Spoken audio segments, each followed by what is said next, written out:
Welcome to Read Your Comics. Today, I'm looking at Venom Funeral Pyre #1.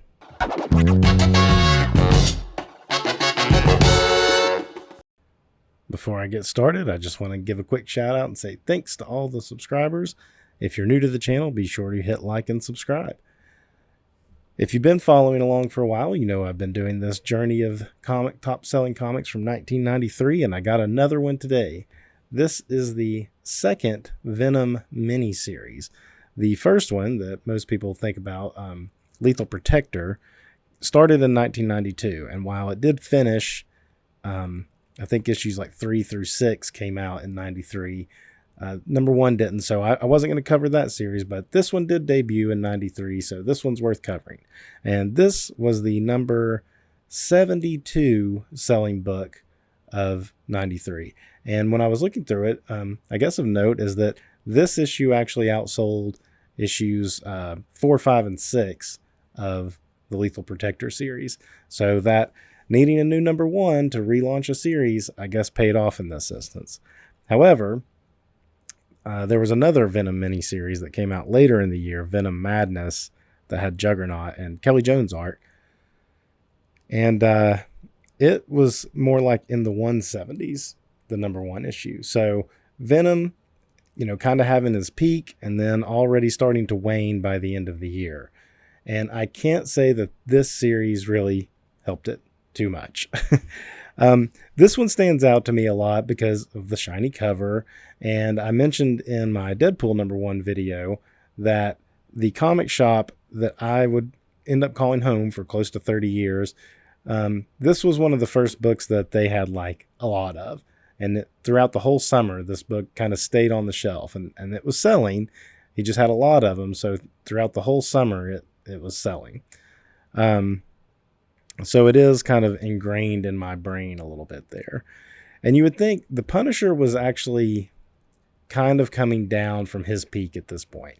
I would say Punisher peaked probably in the like late 80s, 88, 89, 90.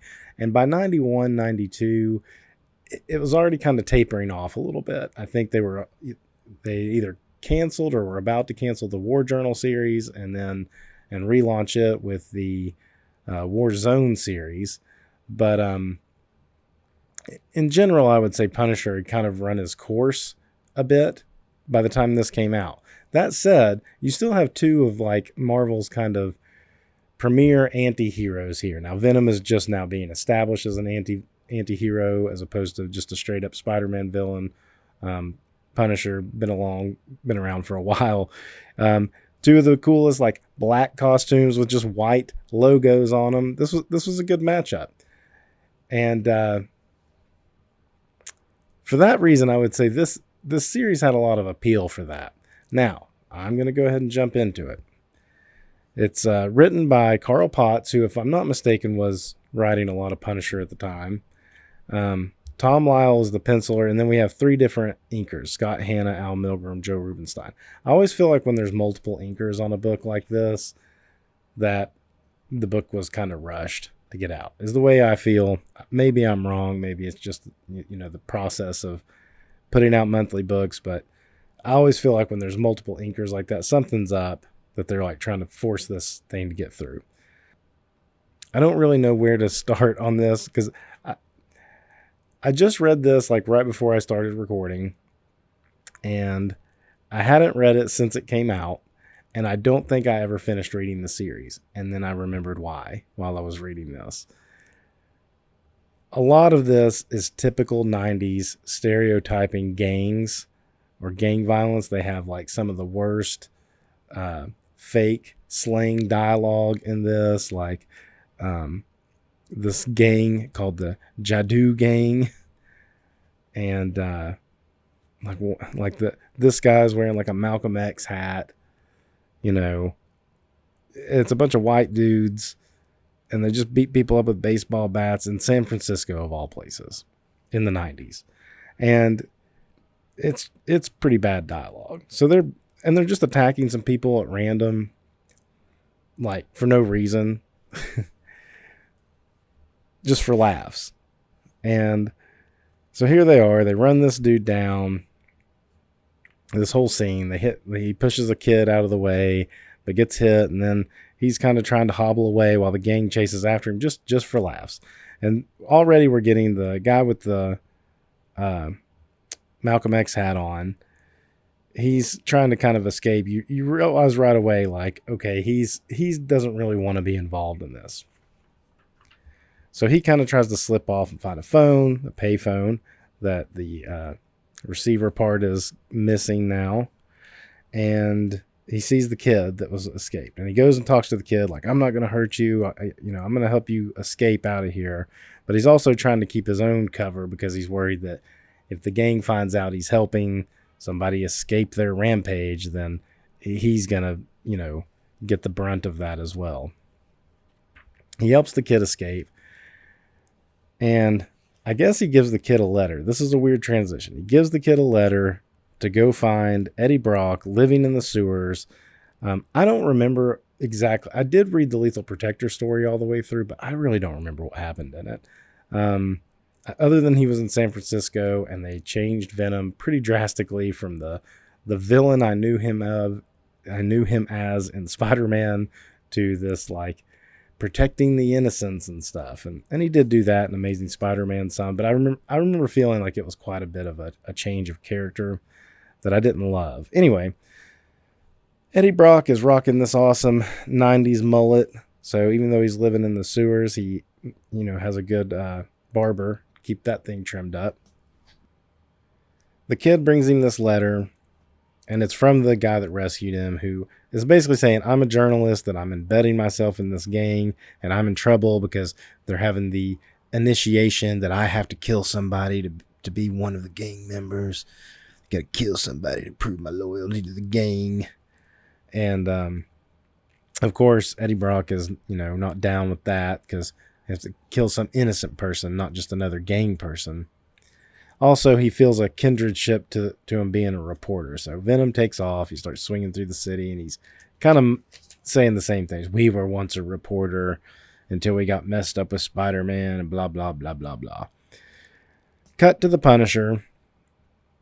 And it'd be interesting to know, like, it mentions how he was in L.A., and how the van held up against something happening in L.A. And since I'm pretty sure, like I said, Carl Potts was writing Punisher at the time, that I think, and it would be interesting to see how that correlates to this, because I was not reading Punisher by this time. I was definitely off of Punisher by 93. So he turns on the radio to clear his mind and listens to the news about the gang violence going on, and he says probably the first of what will probably be several unscheduled detours on the way home. So I think he was planning on heading back towards New York. So Punisher's now on the case of this gang violence happening in the city. Cut back to the kids, and now we get the reporter has an extra layer of background where he has an ailing father who was actually a scientist that had been working for Hydra in this abandoned facility. And he went to investigate the abandoned facility, and this gang had taken over. So he's infiltrating the gang to try to find this Hydra facility that his dad worked for, just to see what was going on. I think he alludes to his dad was kind of being like forced to do it for Hydra, and not that his dad was like necessarily a villain himself. So this Jadu gang is there, and he infiltrates it. Says he hires some actors to pretend to be rival gang members so that he can and attack one of them so that he can jump in and save them, and the actors would run off and escape. Seems kind of dangerous for these actors. If this gang who's willing to just like kill innocent people just walking down the street for laughs, I hope he paid those actors pretty good, because this gang could definitely come after these dudes. Or hopefully they don't live in the San Francisco area. He hired them from out of town. Anyway, so that's how he infiltrates himself into the gang. And now it's after their rampage. They're back at the hideout, the abandoned hideout. Back to Venom, who's now looking for the reporter. I guess he'd been given some information about where to go look by the reporter in the letter. as he's going, he hears like some gunshots and stuff. And he says, so much for the quiet rescue. Who's responsible for this racket? And it's Punisher just mowing down gang members. And I like how they wear like pink and purple. A lot of gangs out there wearing pink and purple to identify themselves in such a way, like matching uniforms. Punisher's chasing him down. And then we get Venom coming to confront him. And it is interesting because Venom does see like almost a kindred spirit in what Punisher does. So he comes and doesn't really attack him right away, but he does take his guns for a second. And he's like, hey, let's have a talk. And he's like, you're protecting innocents just like we are. Punisher isn't buying it, though. He's like, yeah, you killed people to escape the vault alone. You've killed other people. You're making stuff up to justify your own agenda. We're not alike at all. And, you know, Punisher's right in that way. They aren't really alike. I mean, while the Punisher is insane in one way, Venom is insane in another way. Venom is like delusional in a lot of ways. Whereas Punisher has like a clear vision of what he's doing, at least at this stage of, you know, Punisher's character development. But Venom is like, he's almost trying to redeem himself from, you know, how he took on Spider-Man. Something else I was thinking as I was reading this, the Maximum Carnage story started around this time too, and Venom is involved in that. And I don't remember how this plays into it. If this like is like kind of before that or after that. It's not during it, but I'm not quite sure because that Maximum Carnage took place kind of over the whole summer, and this came out in late summer. And it didn't say at the beginning of the book. I'm going to assume it happened before Maximum Carnage started. So the Punisher essentially insults Venom, and Venom retaliates and hits him, and they kind of have a bit of a throwdown here. I don't know that Tom Lyle quite understands how Venom's face works. There's a lot of awkward faces for Venom, I feel like, in this. Well, he always has his mouth open. He never closes his mouth. I feel like he would. I feel like McFarlane and Larson would have him closing his mouth some. So, yeah, he hits Punisher pretty good. Kind of stuns him, rattles him, and then he takes off to go check on the gang too, because he's wanting to rescue this reporter. So he does have like a mission. We must not fail in our mission. So I think that is the kind of thing that bugged me about what they did to Venom at this point. You know, this like, we must fit our mission. He would get like so like kind of tunnel visioned onto one thing like this. And it just seemed very one-dimensional, really. Back inside the gang lair, we have our reporter. What is his name? I can't even remember.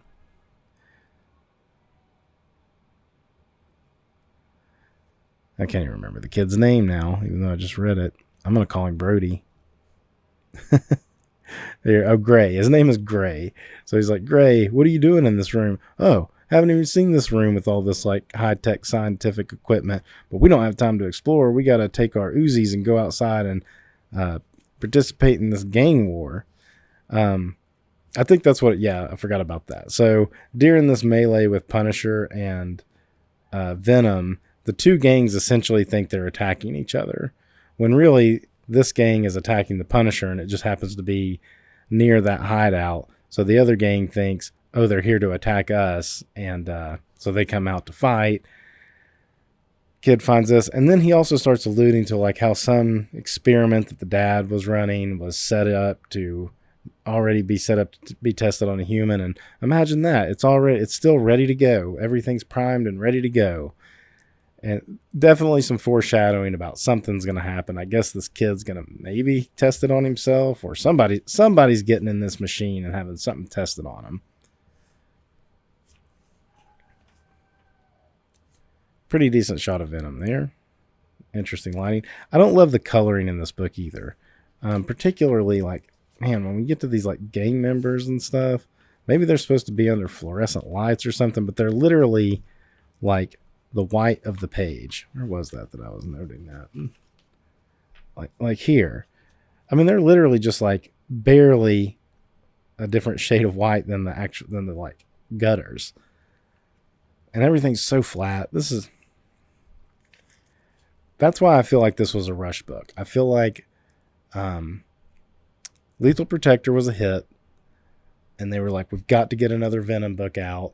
And the idea of pairing up the Venom with the Punisher was a sound idea, but this feels very rushed. The gang war stuff, just so cliche.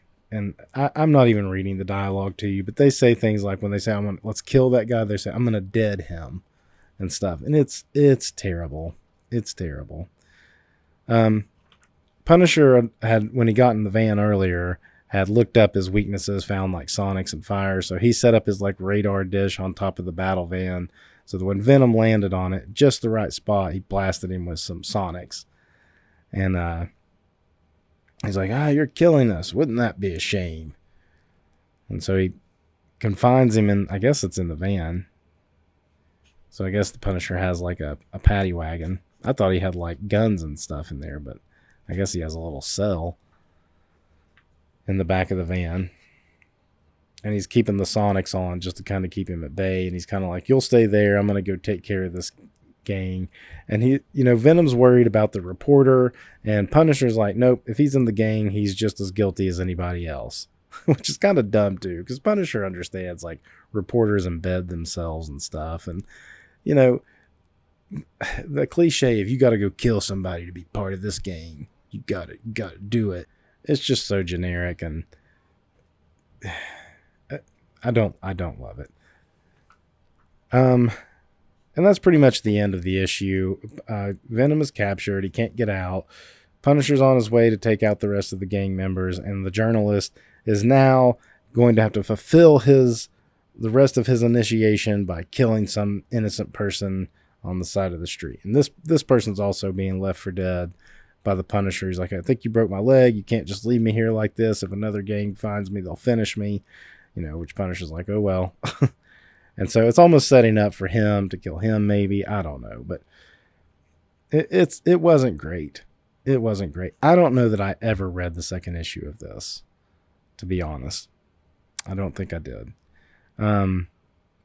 Like I was saying, like Punisher had kind of run his course at this point, and to me, Venom was now running his course. And, the first issue, or the first series, was written by David Michelini, who's the co-creator of the Venom character. And, I mean, he kind of takes more credit for it, but I always think of Venom in those early issues of Amazing Spider-Man. He would only show up about once every 12 months, and he would be around for about 3 issues, and there would be a really, cool epic scene with him and Spider-Man, and then he was gone again for a while. And I've heard this in an interview with Michelini, who says that there was like editorial changeover around like 1990-ish, 91-ish. And because of like the big sales of like McFarlane Spider-Man series, the X-Men series, X-Force, and so forth, that is when the editors really got involved with like, okay, now it's time to just pump stuff out as quick as possible. So there's a good chance Michelini didn't even want to do this series. He did the first Venom series. And then I don't know if he wasn't asked to come on, or he was just like, this is getting over the top. You're overexposing this character. That was something else he mentioned in an interview, is that he said, they wanted more Venom. And I guess already at that point, he had kind of been transitioning Venom to being more kind of an anti-hero, or not like a totally sadistic monster. And that's where they kind of forced him to come up with Carnage. And which is another reason I've never really loved Carnage. I just felt like Carnage was an over-the-top Venom that was unnecessary, my personal opinion. But here we have Venom kind of at his, I guess, his peak of popularity to having his own ongoing series, even though it's like a series of mini-series. There might have been a 1 or 2 month gap between Lethal Protector ending and this one starting. And then the third one, I think it's called The Madness, picks up pretty much right after this series. And this was just a 3-issue miniseries. And then The Madness is maybe 3 issues too. I would like to look at The Madness because it does have the Kelly Jones artwork. I never read it because at this point I was done. This ended Venom for me. And it was a while before I like really kind of started to like Venom again. So, you know, I try not to be negative on here. I try to cover things I like, but in this series, you know, of 1993 books, I'm going to hit some that aren't really great. And I don't think this one's great, even though it does have a pretty cool shiny cover. And that's all I got. Until next time, read your comics.